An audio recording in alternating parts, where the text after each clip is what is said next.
Assalamualaikum. Mohammad Kamran Ali from YouTube channel The Twins Academy. आज यार हम लोगों ने डिस्कस करना है जी ये जो भी रिसेंटली आपके पेपर हुए हैं जिसका और ए लेवल का आपका रिजल्ट आया मई जून 2023 पेपर 2-2 फिर डिस्कस करेंगे पेपर 2-1 फिर डिस्कस करेंगे पेपर 2-3। ओके जी सो ये पेपर आप देख लें जी वेरिएंट इसका 2-2 है और मई जून 2023। Question number 1 pressure. Pressure basically आप कैसे डिफाइन करते हैं जी इसकी डेफिनेशन लिखते हैं जी force acting per unit area. Force acting per unit area. और अगर ये 2 नंबर की डेफिनेशन आती है तो फिर आप में बेसिकली चेंज क्या करेंगे that the force will be perpendicular in the direction of area. अगर 2 नंबर की आ जाती so where the force will be perpendicular और नॉर्मल परपेंडिकुलर टू एरिया। अगर ये 2 नंबर की डेफिनेशन आती है 1 नंबर के लिए वही आप लिख लें that will be enough. Force का हम लोगों ने इसका प्रेशर का हम लोगों ने बनाना है जी यूनिट। तो बेसिक चलते हैं जी pressure that is equal to force over area. F that is equal to mass into acceleration over area. Mass का होता है जी KG M S -2 divided by metre square. So KG M -1 S -2। तो ये हमने इसमें शो करना था फॉर 1 मार्क। इस क्वेश्चन में हमने बेस यूनिट डिटरमिन करने के तो जिसके भी बेस यूनिट निकालने हो ना तो पहला काम ये किया करें कांस्टेंट निकाल के पहले उसे आप सब्जेक्ट बना लें। सो ये बेसिकली प्रेशर आ गया P2 माइनस P1 ये प्रेशर ही बनता है आपके पास R4 density into time over आपके पास आ गया जी m इधर आ जाएगा और l इधर ही रहेगा m इंटू एल। अच्छा प्रेशर का यूनिट ऑलरेडी हमने लिखा हुआ है के जी m -1 s -2 r रेडियस है डिस्टेंस का आ जाएगा जी मीटर 4 डेंसिटी होता है जी मास पर यूनिट वॉल्यूम के जी m -3 टाइम का यूनिट होता है सेकेंड। फिर मास का यूनिट आ जाएगा आपके पास केजी और डिस्टेंस होता है आपके पास मीटर में। ये केजी इस केजी से कैंसिल हो गया M4। अच्छा जी ये आपके पास बन गया जी ऊपर M3 बन गया। अच्छा M3 और M-3 ये भी एक दूसरे के साथ कैंसिल आउट हो गए। सो एक केजी मेरे पास बच गया ऊपर। फिर उसके बाद मेरे पास बच गया जी एक M-1 बच गया। अब S-2 और S मिलके मेरे पास क्या बन जाएगा जी S-1। So this is the unit for this value of the k।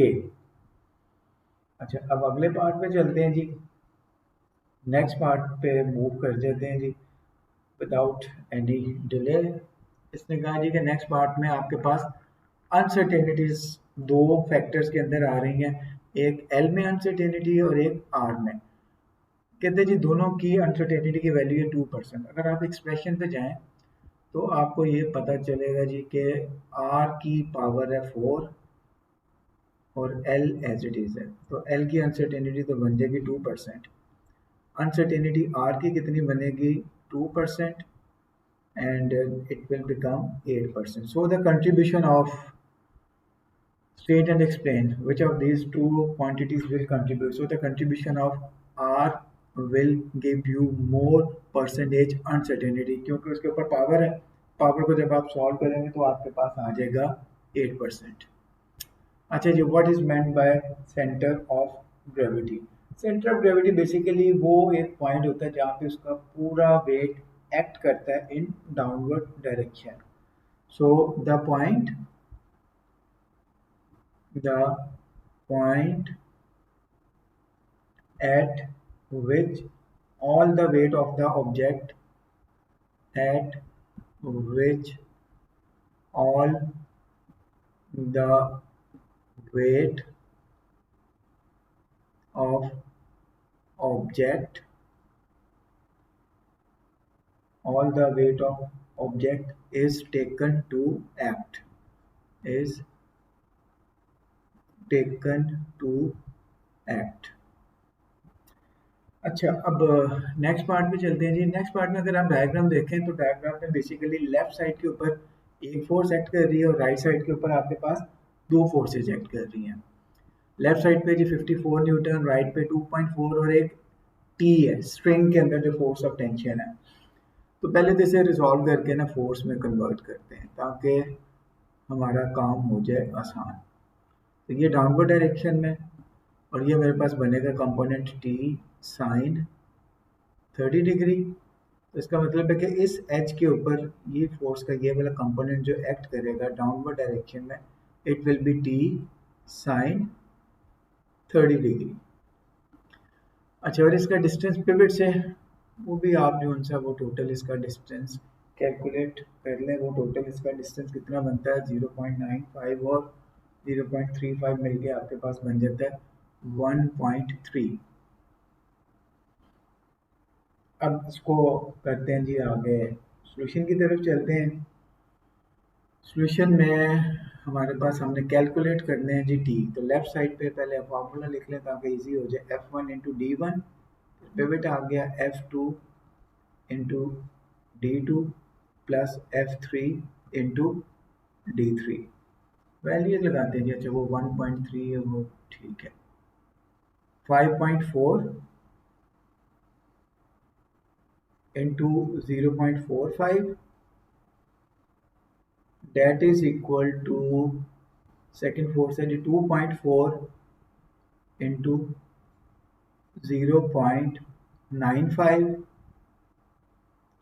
Plus force की जगह आ जाएगा जी टी साइन 30 और इसका डिस्टेंस पिवट से मैंने ऑलरेडी मार्क कर दिया 1.3। तो आप इसको सॉल्व कर लें और आपके पास इसका आंसर आ जाएगा 34 न्यूटन। अच्छा, अब अगले पार्ट में कहते हैं जी the string is cut so that beam is no longer in equilibrium. इस ये जो आपके पास ये टी, इसने पूरे सिस्टम को बांध के रखा हुआ था, इस वजह से पूरा सिस्टम इक्विलिब्रियम में था। तो इसने कहा जी कि अब ये इक्विलिब्रियम में नहीं रहा। अब यानी कितनी फोर्सेज एक्ट कर रही हैं? दो फोर्सेज एक्ट कर रही हैं, एक लेफ्ट पे और एक राइट पे। अब इस क्वेश्चन में आपने कहा जी कि रिजल्टेंट मोमेंट, सर्टेनली अब ये सिस्टम आपका इक्विलिब्रियम में नहीं रहेगा। तो अब हमने डिफरेंस निकालना है इक्विलिब्रियम का। तो डिफरेंस अब हम इसका कैसे कैलकुलेट करते हैं जी, वो निकाल लेते हैं। इसका डिफरेंस लेफ्ट साइड पे कितना मोमेंट आपके पास एक्ट कर रहा था 54 इंटू 0.45। सो 54 इंटू 0.45 लेफ्ट साइड का इक्विलिब्रियम आ गया और राइट साइड पे आपके पास कितना एक्ट कर रहा था जी 2.4 इंटू 0.95, 2.4 इंटू 0.95, ये दोनों निकाल के इनका डिफरेंस कैलकुलेट कर लेते हैं। सो 54 into 0.45, then the other one is 2.4 and 0.95। इन दोनों का मैंने डिफरेंस कैलकुलेट कर लिया। आंसर मेरा आ रहा है जी 22.02। इट मीन्स के 22.02, so the answer will be 22 newton metre. अच्छा, अब इसके साथ ही उन्होंने इसके अंदर काइनेमेटिक्स का पार्ट भी इंक्लूड किया जी। The beam in the B rotates when the string is cut and the small block of weight 2.4 is projected through the air। ये जो आपके पास ये वेट रखा हुआ क्योंकि इस साइड के ऊपर मोमेंट आ गया ज़्यादा, तो ये जो है वो इस तरह प्रोजेक्टेड फॉर्म में यहाँ से इस तरफ आ जाएगा डाउनवर्ड डायरेक्शन में। अच्छा, अब क्या हुआ जी, आगे पढ़ते हैं जी। At point X the path the block has a speed of this, यानी इस पॉइंट के ऊपर इसमें काइनेटिक एनर्जी भी है, इट इज़ इन मूवमेंट, और पोटेंशियल एनर्जी भी है ड्यू टू द हाइट। तो ये चीज़ ऑलरेडी ये यहाँ से हमें पता चल गई कि block already is in movement at point x.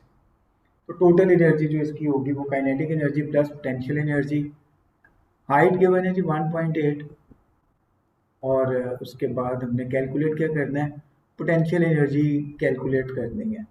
तो पोटेंशियल एनर्जी कैलकुलेट करने के लिए E P that is equal to M G H.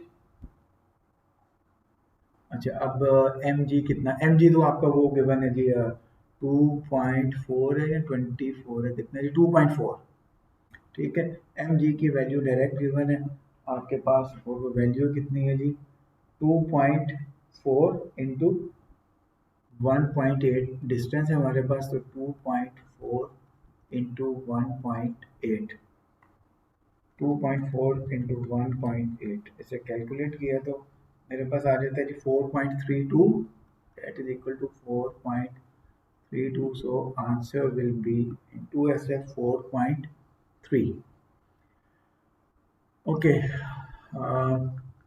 Use your answer in C1 में हमने कैलकुलेट कर लिया जी पोटेंशियल एनर्जी। पोटेंशियल एनर्जी कितनी आ गई जी 4.32 जो ओरिजिनल वैल्यू थी।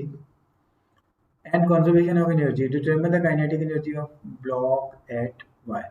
तो ऑलरेडी मैंने आपको ऊपर बता दिया कि जो टोटल एनर्जी इसकी आ रही है, टोटल एनर्जी आपके पास that is the sum of the kinetic energy plus potential energy. अब हम इसकी काइनेटिक एनर्जी निकाल लेते हैं उस पॉइंट के ऊपर। उसके लिए फिर हमें काम क्या करना पड़ेगा जी, काइनेटिक एनर्जी हमारे पास होती है हाफ एम वी स्क्वेयर, और उसको फिर पोटेंशियल एनर्जी में ऐड कर देंगे हाफ एम वी स्क्वेयर। लेकिन मैस की वैल्यू गिवन नहीं है हमारे पास, formula W equal to M G, W is equal to M G, so M that is equal to W over G, और W की वैल्यू हमें पता है वो कितनी होती है जी आपके पास M that is equal to W over G. तो वेट हमारे पास कितना गिवन था इसका 2.4 डिवाइडेड बाय 9.81, और इसकी स्पीड ऊपर कितने गिवन थी जी, स्पीड इसकी गिवन है 3.4। इसको अब सॉल्व करके देखते हैं जी क्या इसका आंसर आता है, and then we will write down the answer, और इसको फिर ऊपर ऐड भी तो करना है, ठीक है। 3.4 square then multiply by 2.4 divided by 2 divided by 9.81। अच्छा जी, काइनेटिक एनर्जी इसकी बनती है जी 1.41, 1.41। तो टोटल एनर्जी निकालनी है, so total energy E T E total that is equal to 1.41 plus 4.32 plus 4.32, तो मेरे पास आंसर आता है 5.73, that is equal to 5.73, so 5.7 that will be the answer. Unit already लिखा होता है। State the variation if any in the direction of acceleration of the block as it moves from X to Y. Acceleration की direction change नहीं होगी, क्यों, क्योंकि वो already किस डायरेक्शन में आ रहा है, डाउनवर्ड डायरेक्शन में आ रहा है। So there will be no variation in the direction of the acceleration, so acceleration will remain same. The direction of acceleration as it moves, so direction इसकी vertically downward ही रहेगी, vertically downward। Okay, next part पे चलते हैं जी। इसके next part में हमने काम क्या करना है जी, अब ग्राफ हमने ड्रॉ करना है जी। अब ग्राफ किस किस में उसने पूछा हुआ है वो देख लेते हैं जी। प्रोजेक्टाइल मोशन, प्रोजेक्टाइल मोशन में दो कंपोनेंट आते हैं, एक हॉरिजॉन्टल कंपोनेंट और एक वर्टिकल कंपोनेंट। जो हॉरिजॉन्टल कंपोनेंट होता है ना आपका, क्योंकि that is not affected by the gravity, तो हॉरिजॉन्टल कंपोनेंट आपका जो उनसे वो जो उसकी वेलोसिटी है वो हमेशा आपकी क्या रहती है, कांस्टेंट रहती है।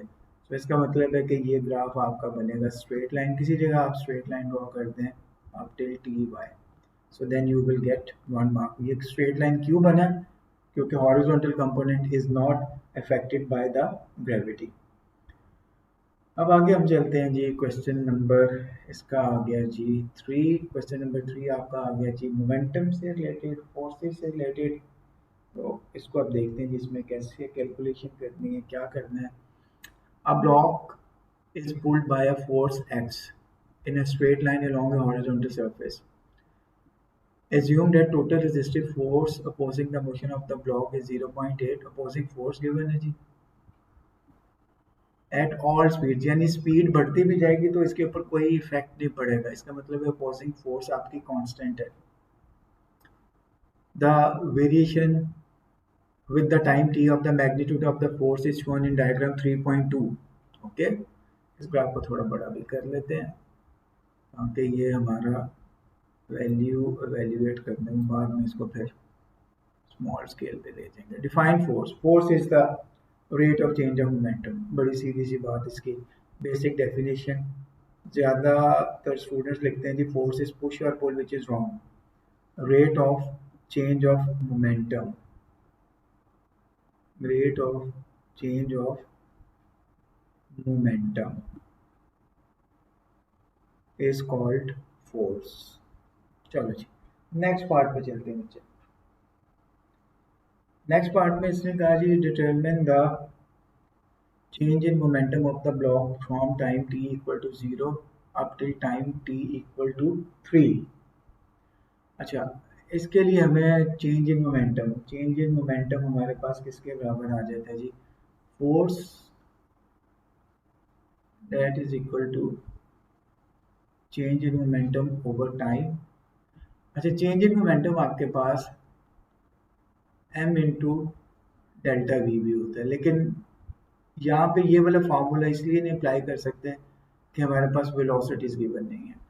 तो यहाँ से अगर आप चेंज इन मोमेंटम को इस फार्मूले से सब्जेक्ट बना लें, so that implies that is equal to change in force into time.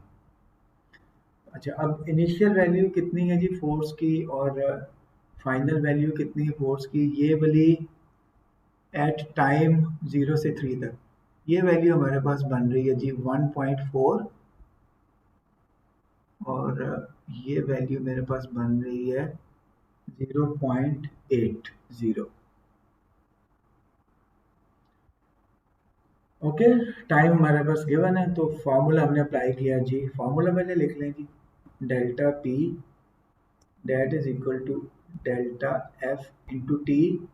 So delta F ऊपर कर लेते हैं, क्या था जी 1.4 माइनस 0.80, 1.4 माइनस 0.80 और टाइम मेरे पास है जी 3.0 सेकेंड्स। ओके, कैलकुलेशन करते हैं जी and then we will write down the answer 1.4 minus 0.8 and then multiply by 3, so we will get answer exact, या इसका आंसर ही डायरेक्ट 2SF में आ रहा है। so 1.8 is the answer for this question। अच्छा जी, describe and explain the motion of the block between t equal to 3 seconds and t equal to 6 second. अच्छा बेटा, अब आप इस ग्राफ पे आओ, t इक्वल टू 3 से लेके 6 तक, ये आप यहाँ पे देखो, यहाँ पे फोर्स आपकी क्या है, फोर्स इज कांस्टेंट। ये आपके पास क्या थी, x बेसिकली रेजिस्टिव फोर्स थी ना। सो रिजल्टेंट रेजिस्टिव फोर्स का मतलब है कि इसके अंदर चेंज नहीं आ रही, so forward force is equal to the backward force. So resultant force जो होगी ना during this time, resultant force is 0, resultant force is 0, so object will move object will move with constant velocity। तो जब resultant force zero हो तो दो possibilities होती हैं, या तो ऑब्जेक्ट रेस्ट पे होगा या ऑब्जेक्ट फिर constant velocity and in case of free falling object terminal velocity से मूव कर रहा होगा। अच्छा बच्चे, अब हमने अगले पार्ट में कैलकुलेट करना है जी। Okay, force X produces a total power, power given है हमारे पास when moving block between time 0 से लेके 6 तक है। टाइम का डिफरेंस निकाल लें पहले। टाइम का डिफरेंस कितना आ जाएगा, 6.0 minus 3.0 that is equal to 3.0 seconds. Time difference आ गया जी। Calculate the distance. अच्छा, अब डिस्टेंस का फॉर्मूला क्या होता है जी, speed that is equal to distance over time. So distance that is equal to speed into time. अब मेरे पास क्या क्या गिवन है जी, स्पीड मेरे पास गिवन नहीं है, मेरे पास पावर गिवन है और मेरे पास किस चीज़ की वैल्यू गिवन है जी, फोर्स की वैल्यू गिवन है। तो पावर का फॉर्मूला हम अप्लाई करते हैं जी। पहले power that is equal to force into velocity. So velocity that is equal to power over force. Okay, power मेरे पास है 2 और 3 सेकंड के ऊपर मेरे पास फोर्स कितनी थी वो ग्राफ से हम दोबारा देख लेते हैं जी। ये 3 सेकंड के ऊपर फोर्स मेरे पास है जी 0.80। ये वैल्यू यहाँ पे सब्स्टिट्यूट करते हैं जी। सो 2 ओवर 0.80, यहाँ से वेलोसिटी कैलकुलेट कर लेते हैं, बल्कि इसको डायरेक्ट यहाँ पे सब्स्टिट्यूट कर लेते हैं। सो 2 over 0.8 multiply by 3, so 6 over 0.8। देखते हैं जी इसका क्या आंसर आता है। 6 divided by 0.8, so 7.5 meter, that is the answer for this question। तो इस क्वेश्चन में 3 नंबर इसीलिए है कि डबल फार्मूला लगा के कैलकुलेशन करनी पड़ेगी। पहले p that equal F into V से v निकाल लें, फिर v की वैल्यू इसके अंदर सब्स्टिट्यूट कर लें and then you will get the answer. अच्छा जी, the block is at rest at time t equal to 0 on figure. Sketch the graph to show the variation of the momentum of the block with time t equal to 0 से लेके t equal to 6। Numerical value of the momentum are not required। Okay, 3 तक देखें, 3 तक force ज़्यादा थी। अगर आप force की बात करते हैं सो डेल्टा एफ, फोर्स को पहले हम लिख लेते हैं ना, force delta F that is equal to delta P over T. अगर फोर्स ज़्यादा है तो उस पर टाइम कम आपके पास लगता है, और अगर फोर्स कम है तो उसके ऊपर टाइम आपके पास ज़्यादा लगता है।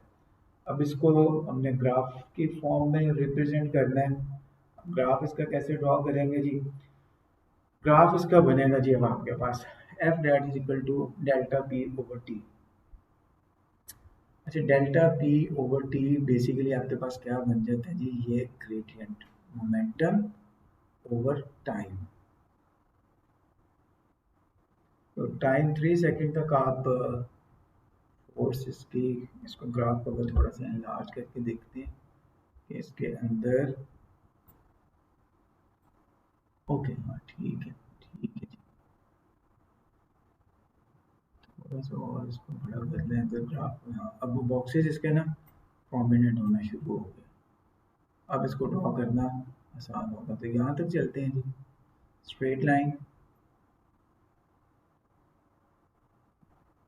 स्ट्रेट लाइन जाएंगे ठीक है, और उसके बाद इसकी इंक्लिनेशन थोड़ी सी कम करते हैं अप टिल 6, तो दोनों स्ट्रेट लाइन आपके पास बनेंगी। तो इस तरह आप जो सा ये ग्राफ इसका ड्रॉ कर सकते हो। ओके, अब वापस हम अपने ओरिजिनल फॉन्ट साइज पे आ गए हैं। तो ये वाला हमारा क्वेश्चन नंबर 3 हो गया जी। क्वेश्चन नंबर 4 पे चलते हैं जी। क्वेश्चन नंबर 4 आपका आता है जी हुक्स लॉ से रिलेटेड।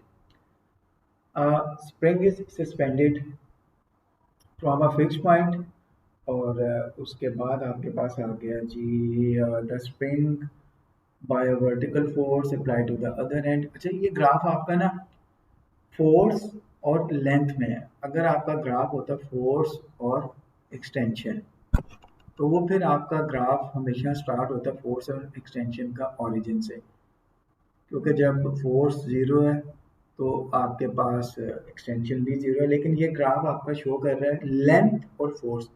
इसका मतलब है कि ये अनस्ट्रेच लेंथ है इसकी। जब फोर्स ज़ीरो है तो ग्राफ की अनस्ट्रेच लेंथ किसके बराबर है जी? 8 के बराबर। State the name of the law, वो अभी मैंने आपको बता दिया कि ये बेसिकली किससे रिलेटेड है जी? आपका हुक्स लॉ। सो इतना ही लिखने के आपको एक नंबर मिल जाएगा, हुक्स लॉ। आगे कहते हैं जी आपने स्प्रिंग कांस्टेंट इसका कैलकुलेट करना है। Okay, spring constant, spring constant का फॉर्मूला हमारे पास बेसिक फॉर्मूले से चलते हैं जी। F that is equal to K X, so K that is equal to F over X. X is basically आपके पास क्या चीज़ है जी? एक्सटेंशन है। ओके, चलें फोर्स हम ले लेते हैं जी यहाँ से 12। अब एक्सटेंशन कितनी आएगी जी? कैलकुलेटर किधर चला गया है मेरे पास? सेंटीमीटर में उसको कन्वर्जन भी करनी है, वो भी देख लेते हैं जी। फोर्स मेरे पास है 12। अच्छा, एक्सटेंशन यहाँ से पहले कैलकुलेट कर लेते हैं। 24 माइनस 8, 24 माइनस 8 16 सेंटीमीटर में। तो इसको मीटर में कन्वर्ट कर लेते हैं डिवाइडेड बाय 100 करके, then we will get 0.16, 0.16 metre. ये मेरे पास आ गया जी extension. So 12 over 0.16, 12 divided by answer, so I will get 75। तो इसका स्प्रिंग कांस्टेंट आ जाएगा जी 75 न्यूटन पर मीटर। अगले पार्ट पे determine the elastic potential energy when F that is equal to 6.0। So area under the graph, जब भी आपने एनर्जी कैलकुलेट करनी है तो हम लोग एरिया अंडर ग्राफ देखते हैं।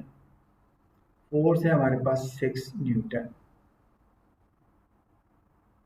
ओके, 6 न्यूटन पे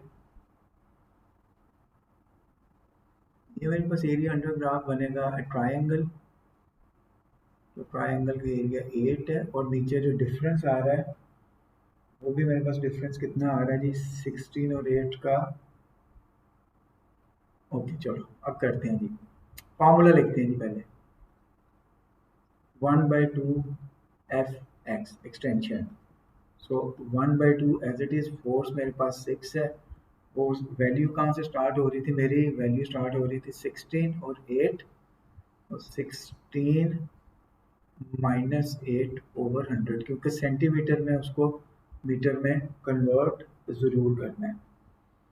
सो 8 divided by 100 multiply by 6 multiply by divided by 2, 0.24, 0.24, ये इसका आंसर आ गया 0.24। इस तरह आप फिर वो एनर्जी कैलकुलेट करते हैं। आगे चलते हैं जी। नेक्स्ट क्वेश्चन हमारा वेव से रिलेटेड आ गया, और वेव से रिलेटेड क्वेश्चन ज़रूर आता है, और क्योंकि इसमें पोलराइजेशन भी उन्होंने इंक्लूड की हुई है सिलेबस में इस दफ़ा, तो पोलराइजेशन का पार्ट तो लाजमी इसके अंदर पूछेगा। ओके जी, अब हम कैलकुलेशन पे चलते हैं।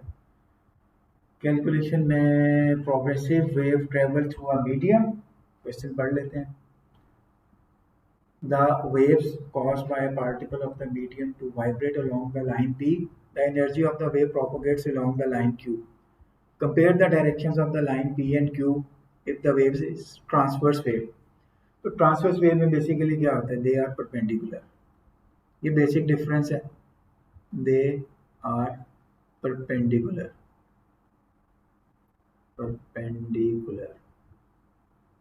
और उसके अंदर क्या होता है? लॉन्गिट्यूडनल वेव के लिए दे आर पैरेलल। ओके चलो next part. Tube is closed at one end. A loudspeaker is placed near the other end of the tube as shown in the diagram. The loudspeaker emits a frequency. Frequency given is 1.7 kilohertz है. So 1.7 into 1000. तो ये conversion ज़रूर करनी पड़ती है, वरना conversion के बगैर वो फिर आपका आंसर करेक्ट नहीं आता। तो कन्वर्जन जहाँ जहाँ पे आ रही हो साथ साथ आपको बताता जा रहा है जी। तो फ्रीक्वेंसी इसकी बन रही है जी 1700 hertz. The speed of sound given है, दो चीज़ें गिवन है जी। अच्छा पहले पार्ट पे चलते हैं, फिर बाकी स्टेटमेंट पढ़ते हैं। वेवलेंथ हमने कैलकुलेट करनी है, v equal to F lambda. So lambda that is equal to v over F. v कितना जी 340 अपॉन 1700। अब देखते हैं जी इसका क्या आंसर आता है आपके पास। कैलकुलेशन करते हैं जी 340 डिवाइडेड बाय 1700। तो आंसर आ गया जी 0.2। अच्छा कैलकुलेटर पे आपके पास आंसर इसका आता है जी 0.2, लेकिन आपने 0.2 नहीं लिखना, आपने इसको लिखना 0.20, ताकि दो SF में आंसर आपका कन्वर्ट हो जाए। अदरवाइज वो फिर एक नंबर यहाँ से बड़े आराम से वो काट लेगा, तो वो फिर आपको प्रॉब्लम होगी इसके अंदर। अच्छा अब लेंथ निकालनी है जी ट्यूब की। अब ट्यूब की लेंथ निकालने से पहले ये वाला पार्ट पढ़ते हैं जी। A stationary wave is formed with a antinode at A। कहते हैं जी A के ऊपर एक एंटीनोड बन रहा है और एक और एंटीनोड बन रहा है ट्यूब में, यानी दो एंटीनोड बन रहे हैं। तो ओपन एंड के ऊपर इसका मतलब है कि मेरे पास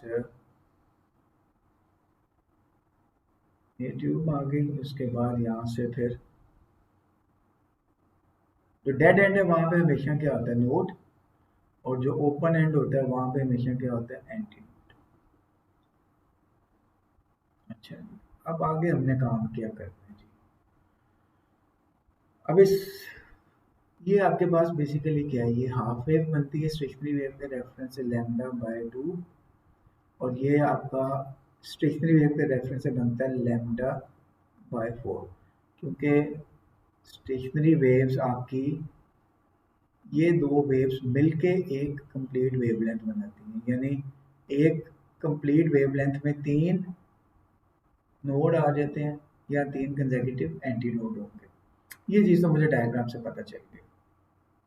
लेंथ कैलकुलेट करनी है, तो लेंथ में मेरे पास क्या आ रहा है जी लैम्डा बाय 2 और लैम्डा बाय 4। यहाँ से हम वो कैलकुलेशन कर लेते हैं जी इसकी एल की वैल्यू के लिए। So L that is equal to lambda by 2 plus lambda by 4. So 0.2 over 2 plus 0.4 नहीं सॉरी 0.2 ही आएगा वेवलेंथ ओवर 4। ओके कैलकुलेशन करते हैं। Let's see what is the answer. 0.2 divided by 2 plus 0.2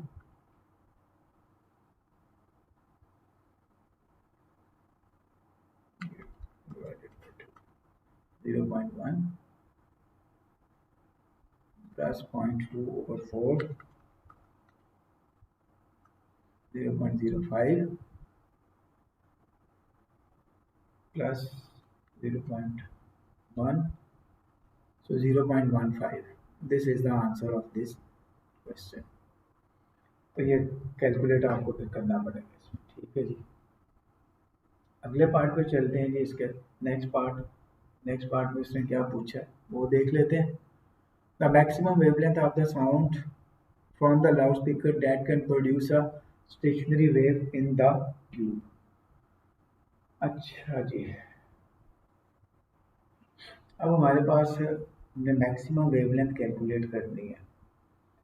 okay ऊपर चलते हैं जी, क्या क्या गिवन है हमारे पास। फ्रीक्वेंसी गिवन है,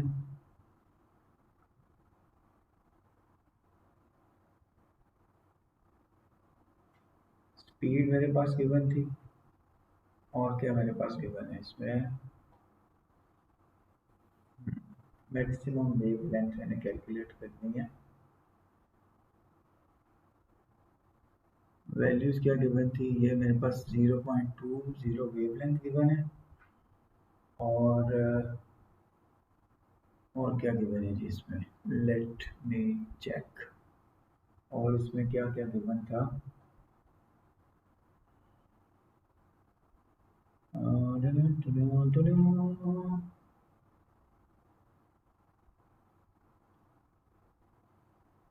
अच्छा लेंथ मेरे पास है, कितनी आ रही थी उसकी, 0.15।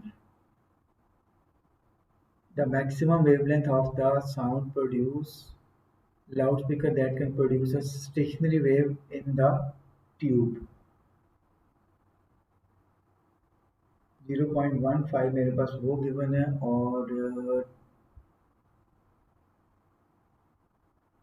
और इसको क्या करेंगे, कितने लूप्स बन रहे हैं मेरे पास, ऊपर मैंने जो वैल्यू कैलकुलेट की थी वेवलेंथ की वो तो मेरे पास गिवन है, लेकिन मसला ये आ रहा है कि इसके अंदर 0.15 तो लेंथ है मेरे पास, wavelength okay okay okay okay okay okay. अच्छा एक एक स्टेशनरी वेव मेरे पास,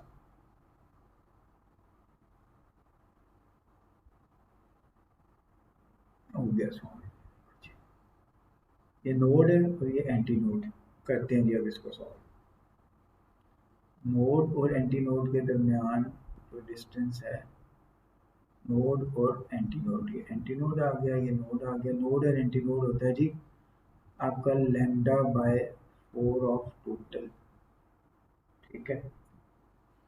तो lambda that is equal to 4 into L, तो 4 मल्टीप्लाई बाय उसकी लेंथ हमारे पास थी 0.15, तो मेरे पास इसका आंसर आ जाएगा जी 0.60। ओके जी, two polarizer filter are arranged, ये जरा सोचने वाला था, लेकिन चलो अब अगला पार्ट जो है ना वो आसान है जी। कहते हैं जी two polariser filters are arranged so that their planes are vertical and parallel. The first filter has its transmission, इसमें एंगल गिवन है जी, पहले 35 डिग्री में रोटेट हुआ है, and second filter has axis to angle alpha, उसके बाद वो अल्फा पे चला गया, यानी टोटल जो वेरिएशन इसके अंदर आ रही है वो वेरिएशन एंगल की कितनी आ रही है, 35 डिग्री प्लस अल्फा डिग्री। ये चीज़ तो मुझे डायग्राम से पता चल गई। ये मेरे पास इसकी इंटेंसिटी गिवन है, और ये इसकी आफ्टर पोलराइजर, जाहिर है वो इंटेंसिटी उसकी डिक्रीज तो होगी ना। Angle alpha is greater than 35 and less than 90. A beam of vertical polarizer light of intensity 8.5 watt per meter square is incident normally on the first filter. Show that the intensity of light transmitted by the first filter is 5.7. तो इसके लिए हम formula मलाउस law use करेंगे। I dat is equal to I naught cos square theta। मैंने I की value calculate करनी है, मेरे पास ये वैल्यू कितनी गिवन है जी, जो मैक्सिमम इंटेंसिटी थी 8.5 इंटू कॉस स्क्वेयर 35। ये आप इसे सॉल्व करें then you will get answer equal to 5.7। Calculate the angle alpha. अच्छा ये जो एंगल अल्फा था ना आपके पास, ये बेसिकली आपके पास दो तरह से एंगल बन रहे हैं ना, इसके अंदर आपके पास एंगल आ गया था 35 प्लस थीटा, ठीक है, ये यहाँ पे मुझे थीटा लिखना था, सो दैट इज, इसको मैं जरा करेक्ट कर दूं जी, okay, theta degree that is equal to alpha. तो अब हम आगे इस पे मूव करते हैं जी। हमने पहले alpha total angle change, calculate the angle alpha, so alpha किसके बराबर आ गया था मेरा 35 डिग्री प्लस थीटा। अब इसके ऊपर देखते हैं जी कि जब वो मेरे पास वैल्यू ये थी तो व्हाट वाज द एंगल। अच्छा जी, फार्मूला वही अप्लाई करेंगे जी, I that is equal to I naught cos square theta. अब यहाँ पे चलते हैं जी, 8.5 था, यहाँ पे कितना बन गया मेरे पास 5.7, यानी ये इसके लिए होगा आई नॉट, ये इसके लिए बन जाएगा आई। तो I equal to I naught cos square theta. So values लगाते हैं जी, पहले थीटा कैलकुलेट कर लेते हैं।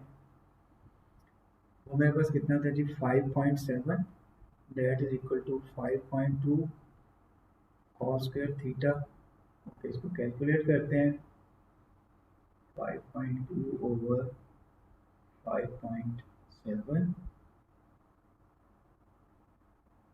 एंगल मेरा बन रहा है जी 17 डिग्री। तो अब टोटल रोटेशन कितनी आई उसके अंदर, 35 plus 17, so the answer is 52 degree. तो इस तरह ये क्वेश्चन आपका पोलराइजर से रिलेटेड सॉल्व होगा। ओके जी, नेक्स्ट चलते हैं जी, question number 6। The current in the filament lamp decreases state and explain how the resistance of lamp changes. अच्छा, जब करंट डिक्रीज होगा तो हीटिंग इफेक्ट भी डिक्रीज होगा, हीटिंग इफेक्ट डिक्रीज होगा तो टेम्परेचर डिक्रीज होगा, टेम्परेचर डिक्रीज होगा तो रेजिस्टेंस भी डिक्रीज होगी। State and explain how. So when current decreases, the temperature will decrease, क्योंकि temperature and resistance directly proportional and the temperature will decrease, so resistance will decrease. So resistance will decrease. अच्छा जी, पहला question हो गया जी। अब आगे हमने आना जी derivation के ऊपर। ये पहले इस तरह की डेरिवेशन नहीं आई, लेकिन ये कि जाहिर है उसको करना तो है ना हम लोगों ने। कहते हैं जी cylindrical wire has length L. अब ना हम लोग बना लेते हैं एक सिलेंडर, क्योंकि डायग्राम ड्रॉ कर लेंगे ना तो वो फिर उसको डेरिवेशन करना उसके लिए आसान होगी जी। यहाँ पे ड्रॉ करते हैं जी सिलेंडर, जो जो चीज़ें गिवन है वो देखते जाते हैं इसमें। Cylindrical wire has length L, नहीं जी लेंथ एल हमने रिप्रेजेंट कर ली। इसकी रेजिस्टेंस गिवन है R. The total number of free electron charge carrier in the volume of the wire is N. Capital N इसके अंदर चार्ज कैरियर है, ये वाले जो चार्ज कैरियर हैं that are represented by N. Each of free electron has charge E, और इसके ऊपर चार्ज है ई, यानी टोटल चार्ज आ जाएगा एन इंटू ई। ठीक है, the potential difference between the ends of the wire is V. यहाँ पे इसको वोल्टेज इसमें अप्लाई कर दिया जी, or basically capital V is the potential difference. Determine expression in terms of sum or all of the symbols E use करना है, L, N, R and V for the current। current किसके बराबर होता है, I equal to V over R। चलो जी, पहला expression तो हमारा बन गया, ये तो बड़ी सीधी सी बात थी जी। अच्छा, अब हमने कैलकुलेट करनी है जी average drift speed. Average drift speed के लिए पहले हम फॉर्मूला लिखेंगे नकवी वाला, N A Q V equal to I. तो वी को आप सब्जेक्ट बना लो, तो V that is equal to I over N A Q. अच्छा, उसने कहा कि ये सिर्फ आपने वही जो सिंबल्स दिए हुए वही यूज़ करने हैं। तो आई की जगह अब हम काम क्या करते हैं जी, हाँ अब हमें ये देखना पड़ेगा कि एक्सप्रेशन में क्या हमारे पास आता है। जो स्मॉल एन है बेसिकली वो क्या था जी, नंबर चार्ज डेंसिटी के बराबर था जी। स्मॉल एन हमारा नंबर चार्ज डेंसिटी, आई की जगह हमारे पास आ जाएगा जी क्यू बाई टी।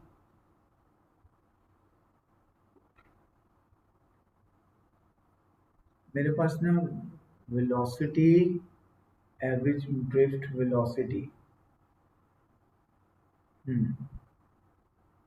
चलो यहाँ से करते हैं I equal to Q by T. अच्छा, टोटल चार्ज मेरे पास ऊपर मैंने लिखा था ये यहाँ पे टोटल चार्ज किसके बराबर आ जाएगा, N into E over T. T तो मैंने यूज़ ही नहीं ना करना। तो speed equal to distance over time, V that is equal to distance L है और टाइम टी। सो टी मेरा किसके बराबर आ जाएगा जी, एल ओवर वी। यहाँ से इसको ड्राइव करके देखते हैं जी क्या बनता है। अच्छा, तो करंट आई मेरे पास किसके बराबर आ जाएगा जी, एन इंटू ई, और टाइम की जगह मेरे पास आ गया जी एल ओवर वी। ये मेरे पास आ गया जी करंट। ओके, ये नकवी वाले से नहीं करते इसको, ये आई से चलते हैं जी, I equal to Q by T. अब आई की जगह मैंने लिख देना जी वी ओवर आर, तो ऊपर मेरे पास फॉर्मूला जी V over R that is equal to N E into V over L. तो वी को हम बना लेते हैं जी सब्जेक्ट, एवरेज ड्रिफ्ट स्पीड। अच्छा, वोल्टेज को ना इससे रिप्रेजेंट कर लेते हैं। So V L over N R E. ये मेरे पास ये इसका एक्सप्रेशन बन जाता है कि V L over N R E. नकदी वाले से भी वैसे करके देखते हैं, उससे उससे भी होना चाहिए।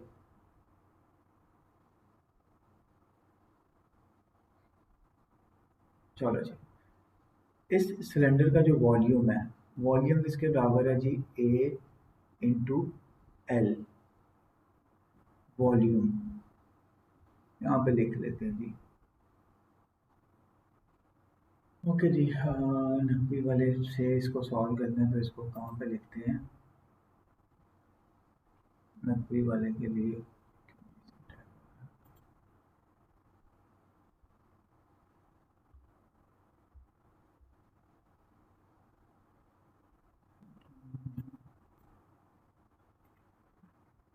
ये आ रहा जी उसको।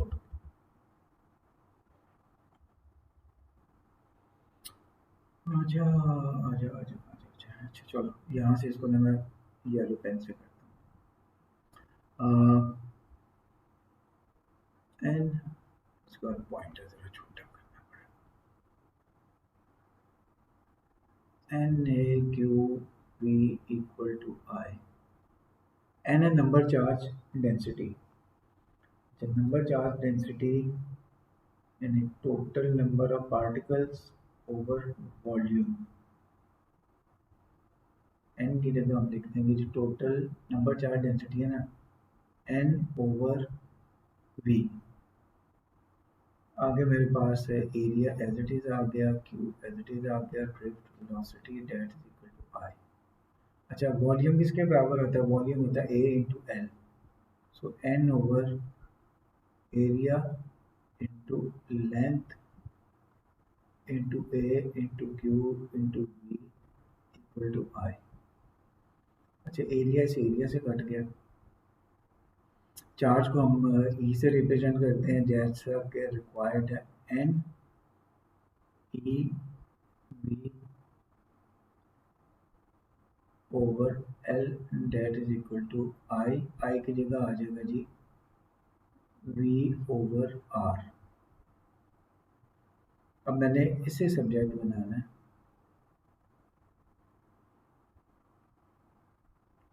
ठीक है जी, इसे मैंने अब सब्जेक्ट बनाना, तो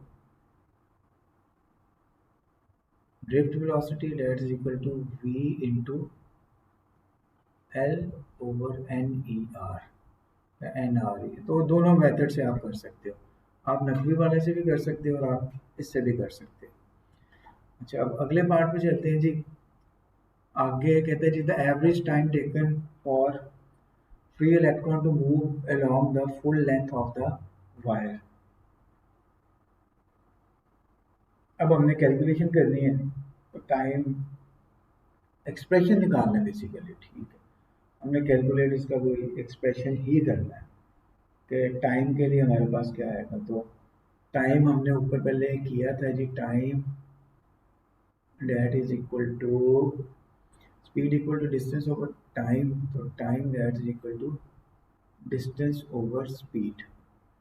तो स्पीड का हमने ऑलरेडी ये ड्रिफ्ट वेलोसिटी का एक्सप्रेशन ड्राइव कर लिया था, ये एक्सप्रेशन यहाँ पे हम लगा देते हैं। L over, sorry let me slaps this pen, L over V, L over N R E, ये एल इस एल से कैंसिल हो गया, एन आर ई ऊपर चला गया। सो मेरे पास एक्सप्रेशन क्या बन जाएगा जी, N R E over P D voltage. तो ये मेरे पास, तो ये क्वेश्चन जो आंसर है ये, इसके अंदर कैलकुलेशन नहीं है कोई, इसके अंदर सिर्फ आपने एक्सप्रेशन ड्राइव करते हैं और उसके लिए फिर फॉर्मूले याद होना ज़रूरी है। सो एन बेसिकली स्मॉल एन क्या आपके पास, नंबर चार्ज डेंसिटी। सो वो वैल्यू आपको पता होनी चाहिए जी, एन का फार्मूला पता होना चाहिए। टोटल चार्ज एन इंटू ई होता है, या उससे कर लें और या इससे आप ड्राइव कर लें। ओके जी, अब battery of electromotive force, I think ये सेकेंड लास्ट क्वेश्चन है हमारा, इसके बाद ये हमारा पेपर हो जाएगा खत्म, फिर नेक्स्ट पेपर डिस्कस करेंगे। ओके, टोटल 9 वोल्ट गिवन है जी, 1800 इसके गिवन है, रेजिस्टेंस R1, ये मेरे पास आ गया जी R2, इसके क्रॉस वोल्टेज को कह लेते हैं V1, इसके क्रॉस वोल्टेज को कह लेते हैं V2। Calculate the potential difference across LDR, यानी V1 की वैल्यू मैंने कैलकुलेट करनी है। तो फॉर्मूला पोटेंशियल डिफरेंस का, V1 that is equal to E into R1 over R1 plus R2। What is the EMF? 9 into 1800 divided by 1800 plus 1200। इसको calculate किया जी, और कैलकुलेट करने के बाद मेरा इसका आंसर आ गया जी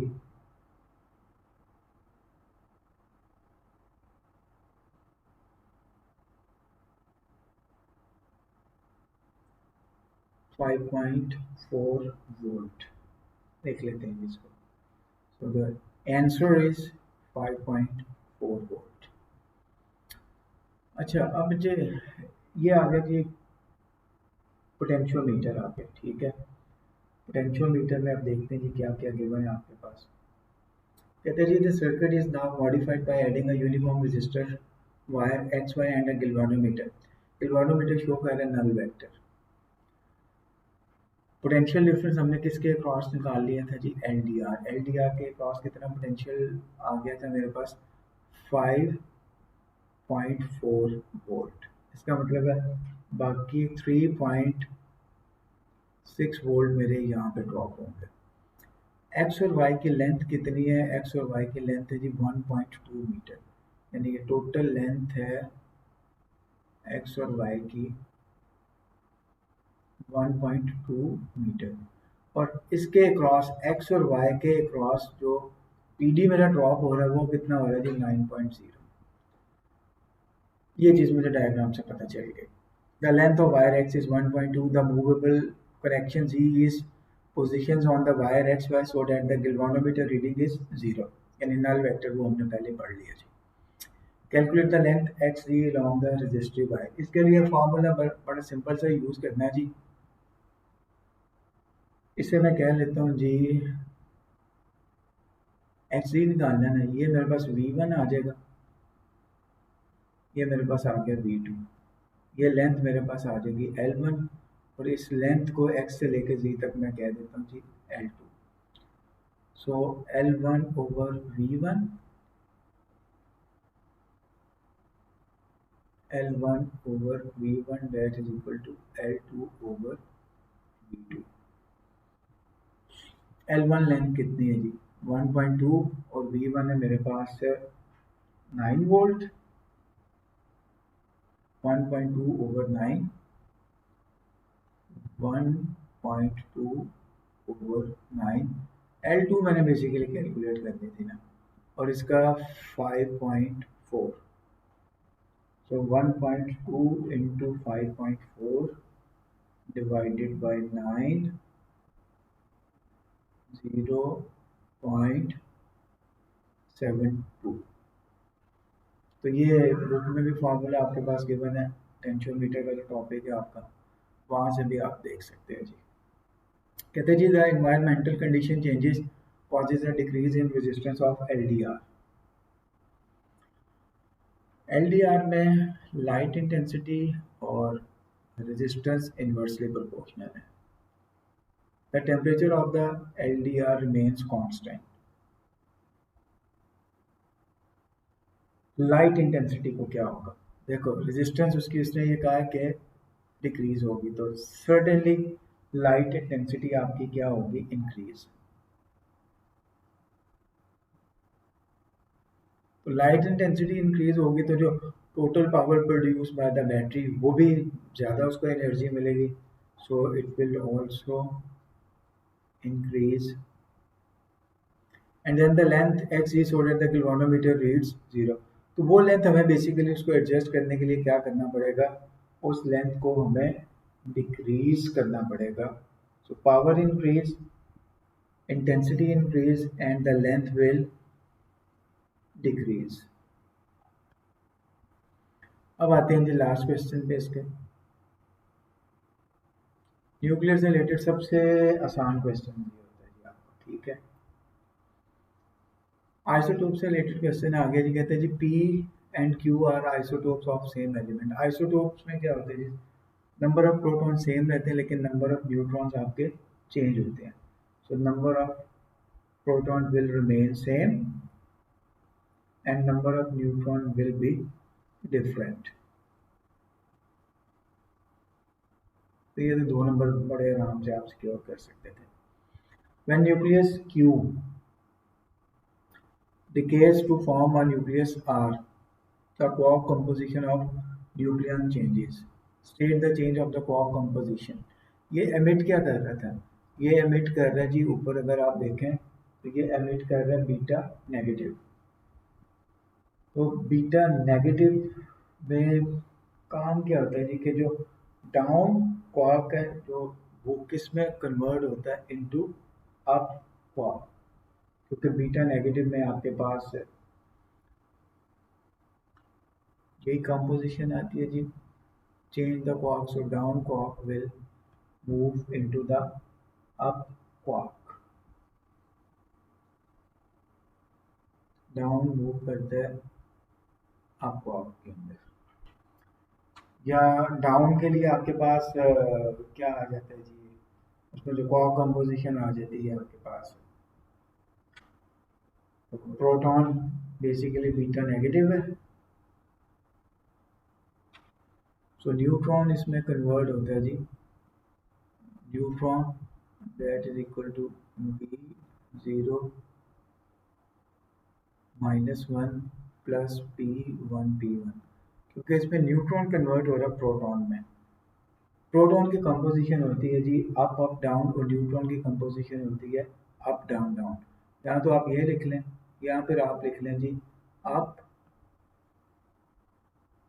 down down will convert up up down, up up. तो ये दोनों मेथड से आप इसको सॉल्व कर सकते हो।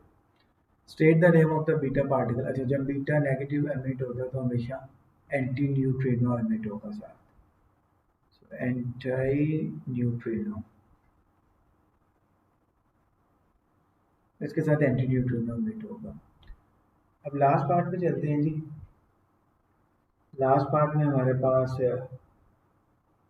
क्वेश्चन आ रहा जी है, hadron consist of, hadrons, these are the particles which are affected by the strong nuclear forces। A hadron consists of 2 charm, charm आपके पास given है and 1 bottom। Determine in term of the elementary charge the charge on the hadrons। तो अब आपको पता होना चाहिए कि पहले तो इक्वेशन इसके लिख लेते हैं जी कि जो टोटल चार्ज आपके पास होगा उसको क्यू कह लेते हैं। कहते हैं जी ये 2 चार्म क्लॉक्स के बराबर एंड 1 बॉटम क्लॉक के बराबर। तो जो चार्म आपका होता है वो किसके बराबर होता है जी 2/3 ई।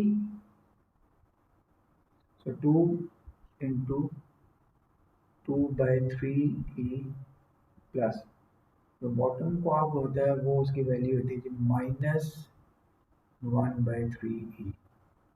चलो जी ये बन जाएगा जी 4e/3 -1/3e। so 3 4e minus e 3e upon 3 that is equal to +1। आगे ही उसने दिया। लो बच्चों ये आपका जी हो गया जी पेपर द एंड। तो अगर आपने इस पेपर से रिलेटेड कोई क्यूरी पूछनी है कोई क्वेश्चन पूछना है तो आप कमेंट्स में भी लिख सकते हो।